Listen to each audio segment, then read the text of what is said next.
जम्मू कश्मीर के रामबन जिले में सुरक्षा एजेंसियों ने एक बड़ी कार्रवाई करते हुए 21 बांग्लादेशी नागरिकों को हिरासत में लिया है। इनमें पुरुषों के साथ महिलाएं और बच्चे भी शामिल हैं।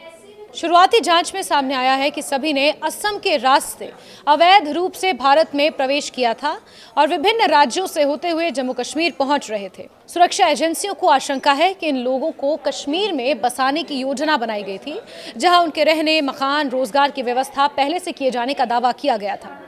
इस घटना के बाद अवैध घुसपैठ और मानव तस्करी से जुड़े संभावित नेटवर्क की व्यापक जांच भी शुरू कर दी गई है। जानकारी के अनुसार रविवार शाम करीब 6:30 बजे रामबन जिले के बनिहाल क्षेत्र में नियमित जांच के दौरान सुरक्षा एजेंसियों को कुछ लोगों की गतिविधियां संदिग्ध लगी।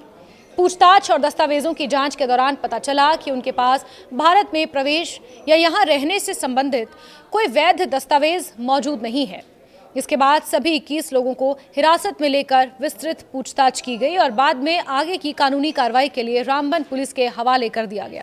प्रारंभिक पूछताछ में हिरासत में लिए गए लोगों ने ये बताया कि उन्होंने असम के रास्ते भारत बांग्लादेश अंतर्राष्ट्रीय सीमा पार की थी, अवैध तरीके से, बिना किसी कानूनी दस्तावेज के। इसके बाद वो न्यू जलपाईगुड़ी, कटिहार, बैरानी, मुगलसराय, लखनऊ, कानपुर, दिल्ली और फिर जम्मू तवी पहुंचे। वहां से सड़क मार्ग के जरिए कश्मीर की ओर जा रहे थे। जांच में यह भी सामने आया कि उन्हें विश्वास दिलाया गया था कि कश्मीर पहुंचने के बाद रहने के लिए मकान और रोजगार की व्यवस्था कर दी जाएगी। इस खुलासे ने सुरक्षा एजेंसियों की चिंता बढ़ा दी है, क्योंकि इससे संगठित मानव तस्करी और अवैध घुसपैठ कराने वाले नेटवर्क की आशंका मजबूत होती है। जांच के दौरान उत्तर प्रदेश, नेपाल और अन्य राज्यों से जुड़े कुछ अहम सुराग भी सामने आए हैं। शुरुआती जानकारी के मुताबिक गोरखपुर, देपी पाटन और लखनऊ मंडल में सक्रिय कुछ संदिग्ध नेटवर्क का जिक्र सामने आया है, जिनकी भूमिका की जांच की जा रही है। इसके अलावा दिल्ली, हरियाणा और पश्चिम बंगाल की एजेंसियों से भी संपर्क कर जानकारी साझा की गई है। ये पता लगाया जा सके कि इन लोगों को विभिन्न राज्यों से गुजरने में किसने मदद की और पूरे नेटवर्क में कौन कौन लोग शामिल हैं। हिरासत में लिए गए लोगों में 11 पुरुष, 4 महिलाएं और 6 नाबालिग बच्चे शामिल हैं। इनमें सबसे छोटा बच्चा मात्र 2 वर्ष का है, जबकि सबसे बड़ा नाबालिग 17 साल का बताया गया है। ज्यादातर लोग बांग्लादेश के सिलहट, सुनामगंज, रानीगंज, सैदगांव, सैदपुर और पश्चिम रुकनपुर क्षेत्र के निवासी बताए गए हैं।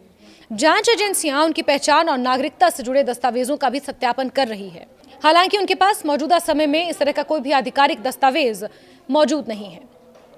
पूछताछ के दौरान सुरक्षा एजेंसियां ये जानने की कोशिश कर रही हैं कि उन्होंने सीमा कहां से और किसकी मदद से पार की, भारत में प्रवेश किए कितना समय उन्हें हो चुका है, जम्मू तक उन्हें कौन लेकर आया, कश्मीर में उन्हें किसके पास जाना था और क्या वो पहले भी भारत आ चुके हैं। ये सवाल अपने आप में बहुत बड़े हैं।